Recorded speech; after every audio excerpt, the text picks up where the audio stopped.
திரு Prince, இந்த விவகாரத்தில் நீங்கள் ஒரு அறிக்கை கொடுக்குறீங்க, உங்கள் அமைப்பிலிருந்து எதிர்ப்பு பதிவு பண்ணுறீங்க.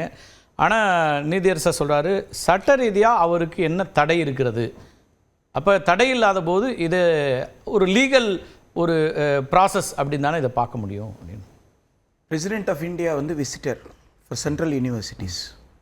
பிரசிடென்ட் ஆஃப் இந்தியா இந்தியாவில் இருக்கக்கூடிய அனைத்து பல்கலைக்கழக துணைவேந்தர்களை கூட்டி ஒரு மாநாடை பிரதமருக்கு சொல்லாமல், ஒன்றிய கல்வி அமைச்சர் கலந்து கொள்ளாமல் நடத்தினால் அதை ஏற்றுக்கொள்வீர்களா என்பதுதான் கேள்வி. குடியரசுத் தலைவரால் அதை செய்ய முடியுமா என்பதுதான்.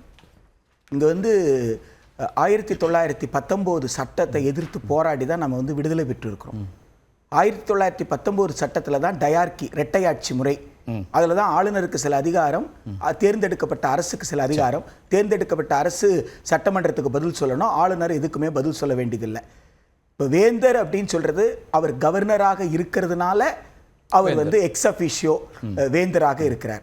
அவருக்கு கொடுக்கப்பட்ட வரம்பரையெல்லாம், வேந்தராக கூட கொடுக்கப்பட்ட வரையறையெல்லாம் என்னன்னு கேட்டால் கன்சல்டேஷன் பண்ணலாம், அவருக்கு தேவையான விவரங்கள், அவருக்கு தேவைன்னு நினச்சா அந்த விவரங்களை கேட்டுக்கலாம், அவர் அட்வைஸ் கொடுக்கலாம், அவ்வளோதான்.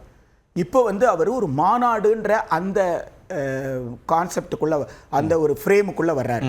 அதை ஒரு ஆளுநர் அவர்கள் நடத்த வேண்டிய அவசியம் என்னன்றது தான். முதலமைச்சர் சுட்டி கட்டுறாரு, என்னென்னலாம் நாங்கள் டிஸ்கஸ் பண்ணோம். அதுதாங்க, அது வந்து தேசிய கல்விக் கொள்கையினுடைய கூறு. நேஷனல் கிரெடிட் ஃப்ரேம் ஒர்க்ன்றது உங்களுக்கு ஹையர் செகண்டரியிலேருந்து கிரெடிட் எடுக்கிறாங்க. நீங்கள் வந்து 1 இயர் ஒகேஷனல் ஸ்கில்லிங் எடுத்துக்கணும் 3 இயர் டிகிரி கோர்ஸ்லேயே. அதெல்லாம் இன்னும் எல்லா பல்கலைக்கழகம் ஏற்றுக்கொண்டதாலாம் ஒரு சவால் இருக்கு.